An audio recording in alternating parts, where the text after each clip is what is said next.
All right, this is my second video of me reading part 1 or chapter 1 of The Ordinary Princess by MMK. Crustacea is not very happy. Old Crustacea poured some of it over herself and drank the rest and said she felt better. The water trickled down her seaweedy robe and made messy pools on the polished floor, but nobody liked to mention it. And now, said old Crustacea, let's have a look at this brat of yours. She hobbled up to the cradle and peered down at the seventh princess. The seventh princess had been snoozing, but now she opened one blue eye, and then the other, and she smiled at the old fairy. Old Crustacea put out a long, bony finger and touched the seventh princess's pink cheek. Then she looked at the king and queen and the resplendent guests and the 6 little sister princesses, each more beautiful than the last. And finally she looked at the huge pile of glittering presents and the list that the Lord High Chamberlain had made of the gifts bestowed by the other fairies. By the way, each more beautiful than the last. What if you were the first princess and you're like technically the ugliest one? Oh, oh.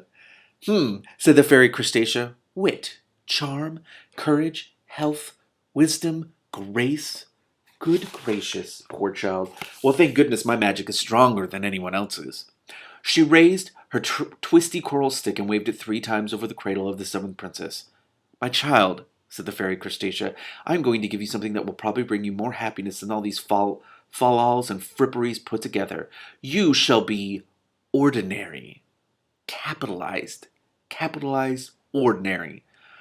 And nodding her head briskly, the fairy Crustacea turned away and hobbled rapidly out of the throne room, leaving on her twisty coral stick and leaning on her twisty coral stick and leaving a faint smell of seaweed and a damp track on the polished floor behind her.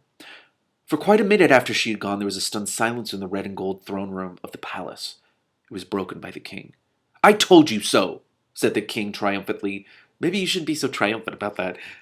Rash, said the king. I knew it was rash. Didn't I say that something like this was bound to happen? Words cannot describe the scene that followed. The queen wept, and the king went on saying, rash, and I told you so, until the prime minister felt like resigning on the spot. Everybody talked at once. Words like impossible, horrors, and disgraceful flew in all directions, and the noise became so great that you could hardly have heard yourself think. These people. Sometimes it's fun being ordinary. But maybe that's the point. She said she would bring something that would bring you more happiness than all these fal-lals and fripperies put together.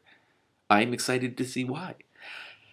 It was then that the seventh princess proceeded to show how quickly the fairy Crustacea's gift had worked. She screwed up her apple blossom face into something that resembled a small squashed tomato, and opening her mouth as wide as possible, she screamed and screamed, as any ordinary baby would have done after a tiring day, and with all that noise going on.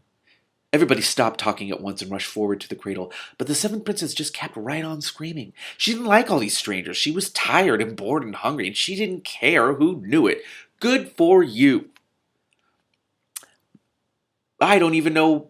I assume those are verbal forms of screaming. I will not imitate them, except for one is ya, ooh, and wow, screamed the seventh princess, doubling up her small pink fist and turning quite purple in the face.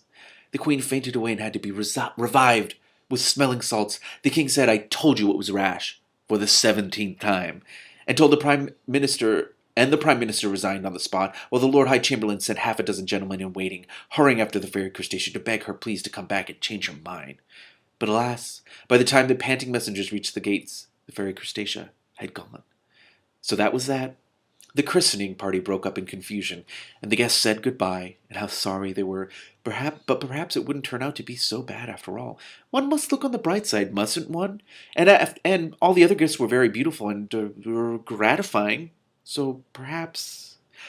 The last coach of the last guest rumbled out of the palace yard, and the footmen and pages and serving men began to clear away the remnants of the feast.